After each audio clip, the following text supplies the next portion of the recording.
Eu compilei quase todos os vídeos da internet para tentar formar uma opinião ou trazer um debate aqui para vocês. Então eu vou trazer nesse vídeo vídeos do Boulos, do Castanhari, vídeos do Financeiro, do canal Financeiro, ideias radicais, de ideias mais de direita, para compilar essa ideia para vocês e trazer pontos a favor e contra e no final dar meu posicionamento, que eu sei que eu, como faço faculdade de economia, se interessa nesse tipo de assunto, quero falar e me dedicar a pesquisar mais para esse tipo de vídeo.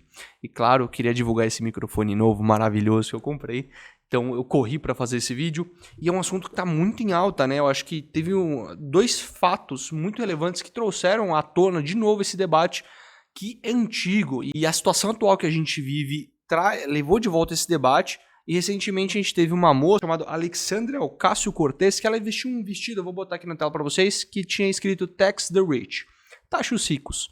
Eu não sei por que motivo ela fez isso, qual evento era que ela tinha feito, enfim, isso chamou muita atenção, muita gente compartilhou e voltou à tona esse debate. O Castanhari depois gravou um vídeo bem curto de 2 minutos, que eu estou deixando inclusive todas as referências de pesquisa aqui embaixo na descrição, para vocês verem depois, tirar suas próprias conclusões, onde ele fala um pouco quem são os grandes milionários, que pessoas com 10 milhões de reais não deveriam se preocupar. E Castanhari, começarei com você, começarei falando sobre o seu vídeo, achei fantástico o seu vídeo, da taxação do 0,1% mais rico, que é o Eduardo Savarin, que é um dos criadores do Facebook, do Lehman, que tem... A gente está falando de fortunas acima de 50 bilhões de reais. Só que eu compilei alguns projetos de leis que passam no Brasil e transmitam no Brasil, que não representam essa realidade que o Castanhari mostrou.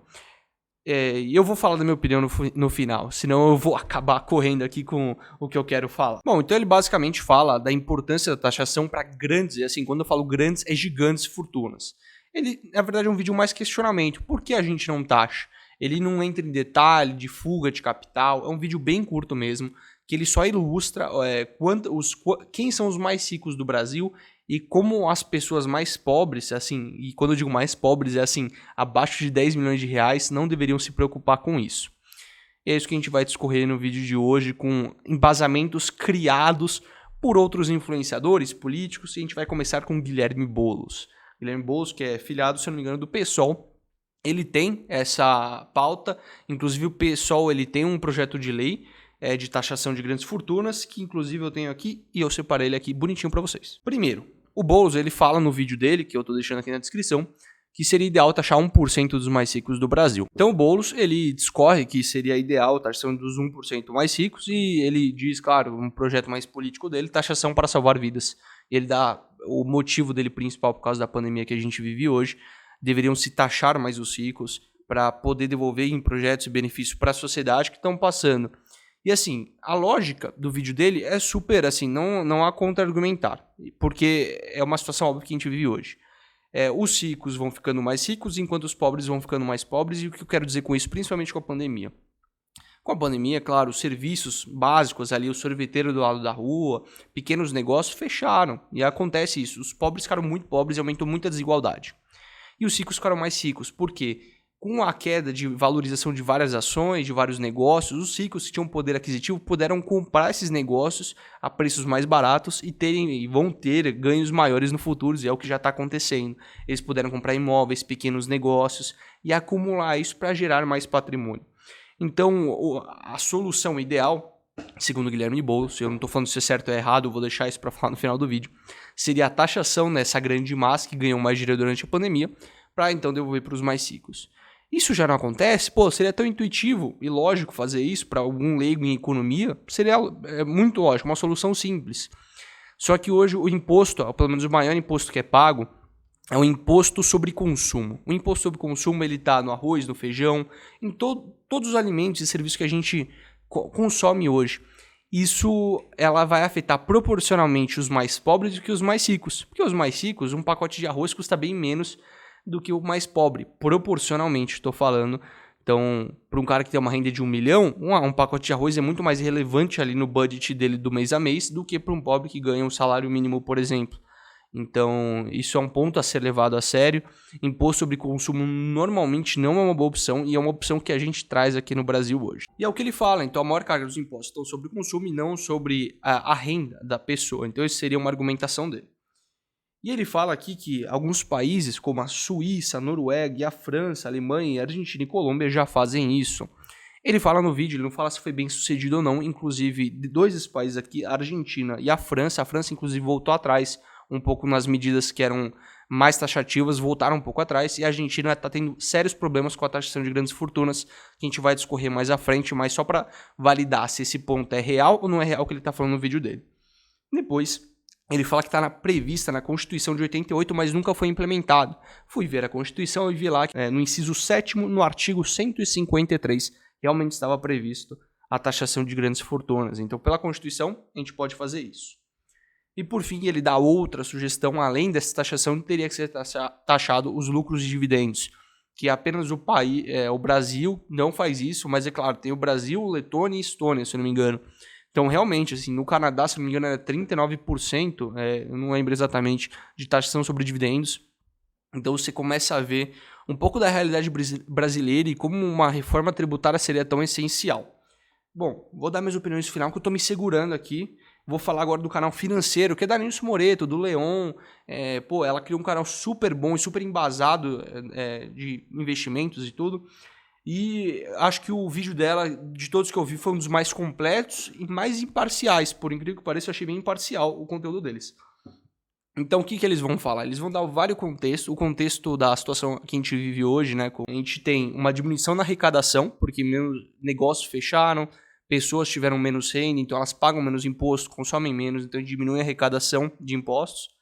Aumenta a dívida do Brasil, porque a gente tem que pegar empréstimos para poder pagar, a gente aumenta a dívida por emissão de moeda, então, enfim, a gente aumenta a nossa dívida externa também, a desvalorização da moeda ajuda nisso. Agora, subindo os juros, a gente estimula ainda mais a dívida pública do Brasil, que já está batendo aí na casa dos 100% do PIB, que é normalmente para o país desenvolvido.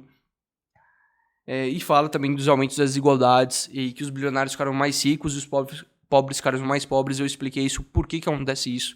Por causa das oportunidades de negócio que os ricos tiveram e não enfrentaram nenhum tipo de sofrimento durante a pandemia. Eles nunca ficaram mais pobres durante esse período que a gente vive hoje. Então, dá para ver. E eles explicam também contrapontos, que o estudo do INSPER, uma grande faculdade que vocês já conhecem, vocês gostam de faculdade de economia, países voltaram atrás nessas taxações, como a França, é o caso que eu já contei para vocês, voltou um pouco atrás, porque viu que estava tendo muita fuga de capital. Então, se não me engano, eles citam 12 países da OCDE e acho que alguns voltam atrás. Mas o ponto mais interessante que eu vi nesse vídeo, aí vocês, investidores, talvez fiquem um pouco bravos com esse ponto, que o Warren Buffett, ele concorda com a taxação, e eu fui atrás, ele realmente concorda, tem uma entrevista que ele fala isso, que ele concorda com a taxação de grandes fortunas, até porque ele fala assim, proporcionalmente, eu pago menos impostos que a minha secretária. E é verdade. Porque proporcionalmente, já expliquei para vocês, nele afeta menos imposto sobre consumo, qualquer outro tipo de imposto, proporcionalmente uma pessoa mais pobre, ela vai pagar mais impostos. E ele é um cara que ele defende isso. Então, eu vou falar meu último influenciador que eu assisti, um influenciador a favor, que é o Bruno Perini, ele fala bastante de economia e política. Esse aqui foi o que eu mais discordei, tá? Então vamos lá, ele fala, todo o tom da voz dele, do vídeo dele é com muita obviedade. Ele trata o assunto como se ele tivesse muito certo e parece que tá tudo bem com o assunto, assim. Parece que ele tá muito certo e que tá tudo muito errado, e que ele tá muito à frente dos demais.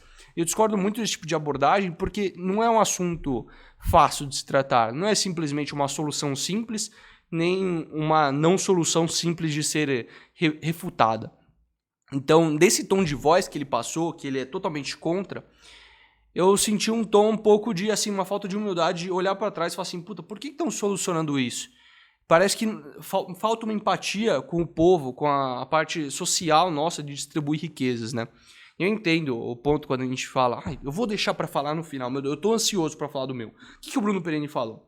Ele falou que a Argentina se ferrou muito por causa disso, porque o Uruguai, todo mundo correu para o Uruguai, e taxação de grande fortuna não funciona porque tem muita fuga de capital, é um lixo, é uma ideia horrível, enfim. Não com essas palavras, eu dei uma exagerada aqui, né? E ele fala disso muito claro na parte mais empreendedora, que é onde a parte da bolha que ele vive, da bolha que eu vivo também, não tenho problema nenhum em falar disso. Ele fala assim, se a gente tem uma fuga de capital, o empresário não vai investir no nosso país, não vai gerar emprego, e não gerando emprego, ele vai deixar de ter trabalho e a pessoa vai deixar a oportunidade de receber um salário para potencialmente acumular capital e ficar rico. É um ponto válido, só que hoje a gente vê remunerações super baixas para trabalhos super complexos. Então, assim, eu vejo que repensar o capitalismo como um todo, agora entrando já na parte da minha opinião, tá?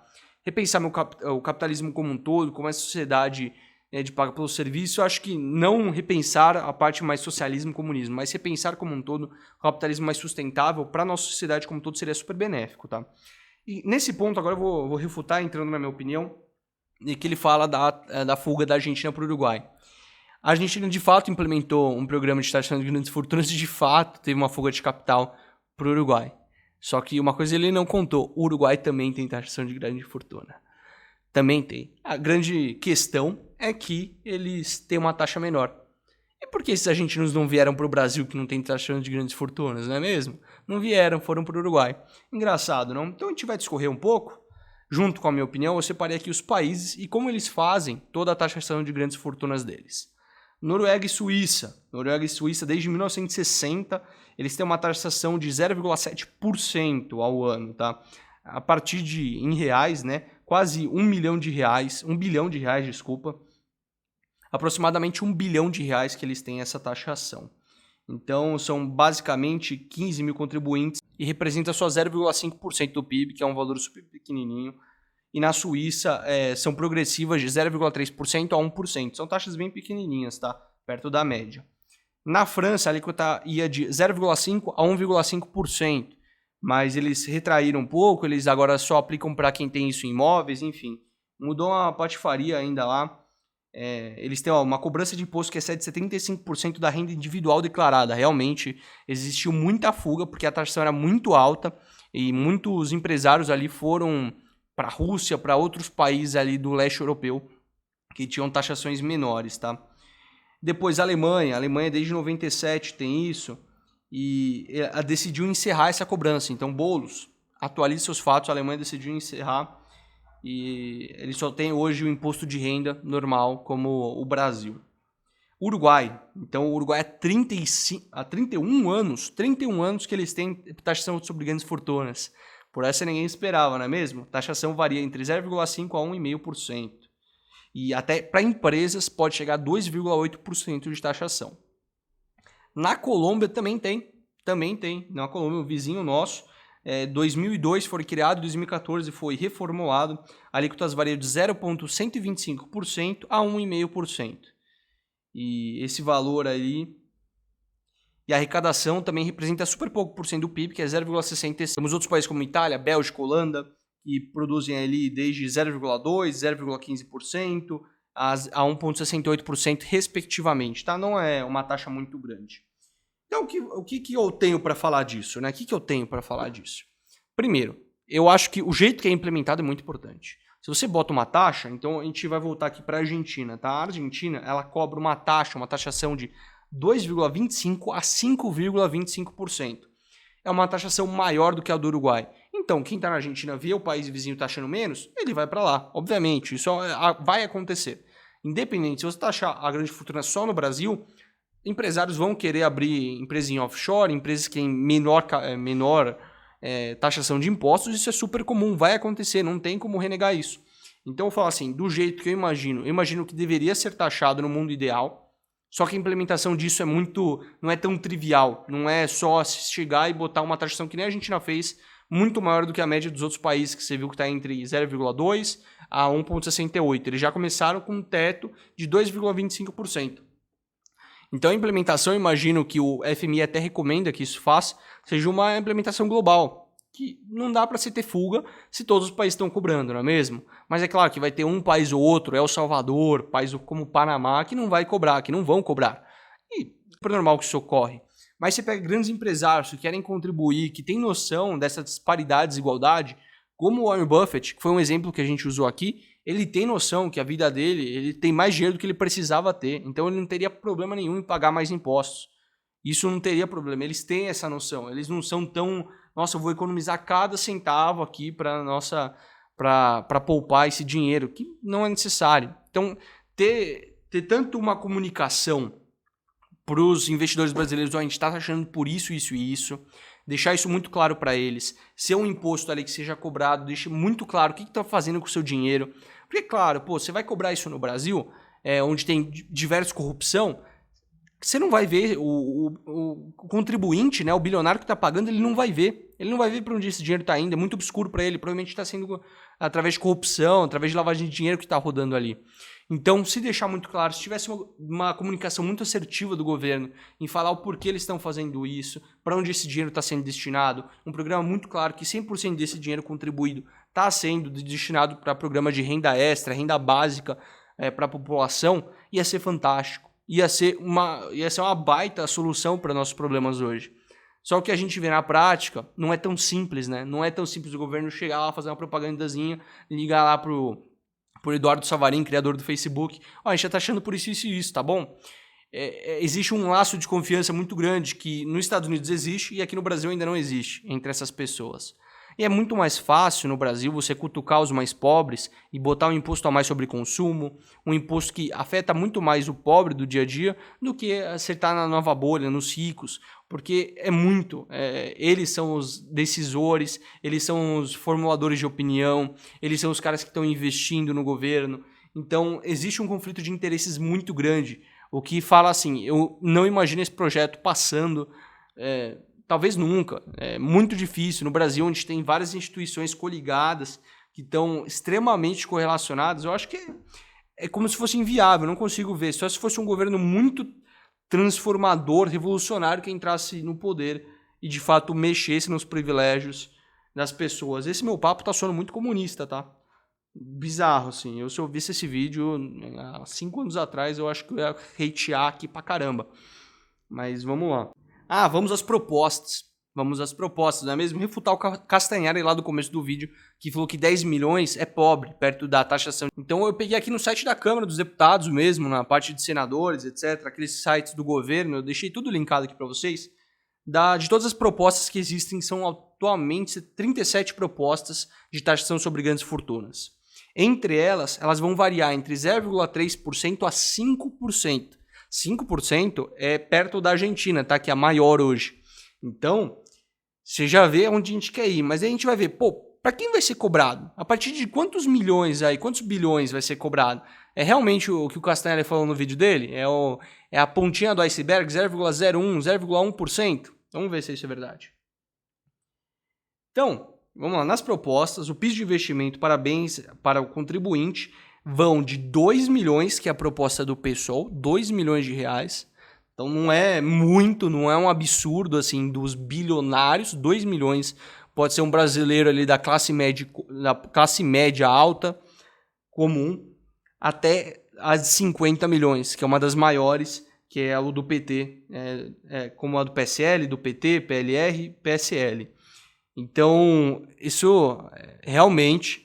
Ele realmente não chega a 1% da população, mas a gente está taxando ali pessoas que são brasileiros médios, brasileiros que poderiam muito bem fazer suas malas e irem para Portugal. Não é uma taxação das realmente grandes fortunas, que são acima de 1 bilhão de reais.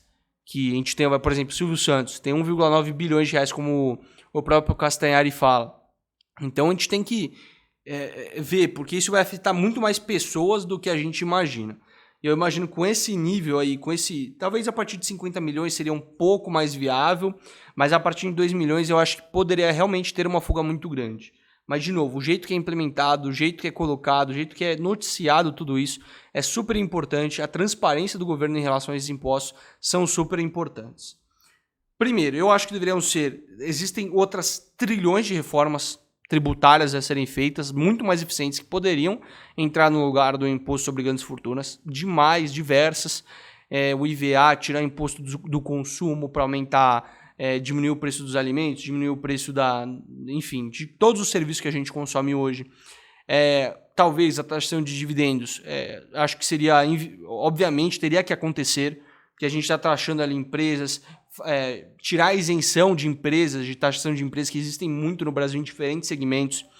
Então isso também seria um ótimo jeito para arrecadação. A gente viu aqui que é uma baixa porcentagem do PIB que a gente consegue arrecadar. Então a taxação de grandes fortunas ela ocorreria muito bem se a gente fosse pegar exatamente esse dinheiro, o governo não tocar nele e dar como renda básica, não vai representar nada do PIB, quase nem 1% do PIB vai representar, principalmente no Brasil. Então, você tem que ver a efetividade. E não olhar como esse projeto como um só, como o único solucionador de problemas, mas olhar como toda a máquina tributária e identificar quais dali seriam mais efetivos. Aí a gente entra num conceito, para finalizar o vídeo um pouco mais, que a gente vai soltar um vídeo aí daqui a pouco, uma economia em 60 segundos, que é a curva de Laffer. Quando seria o imposto ótimo a se cobrar da população? Então é uma curva, uma distribuição, que você vai ver qual que seria a taxação média que seria ótima para tanto o contribuinte pagar e não se sentir prejudicado, que ele tem incentivo ainda de trabalhar e pagar. Então esse cálculo, a curva de Laffer, você não vê nenhum político debatendo porque eles não conhecem esse termo. Agora você conhece, você pode ajudar a debater com seus tios lá na conversa em família e você provavelmente vai soar muito inteligente porque isso é um termo realmente da economia que é super importante. Então, olhe com eficiência, olhe com olhar de eficiência, olhe um olhar, não trate uma solução como se só, trate no contexto atual que a gente enfrenta nossa situação macroeconômica, tanto no Brasil quanto no mundo. Não adianta a gente tratar esse projeto como um projeto solo no Brasil, em uma situação única. Esse projeto ele depende de milhões de variáveis, e não só da variável vamos taxar ou não, da parte de vamos passar o projeto ou não, mas da parte de comunicação do governo, da parte do que está sendo feito com esse dinheiro. Isso é muito mais importante. Espero que tenha gostado desse vídeo. Espero fazer mais formatos como esse. E tchau.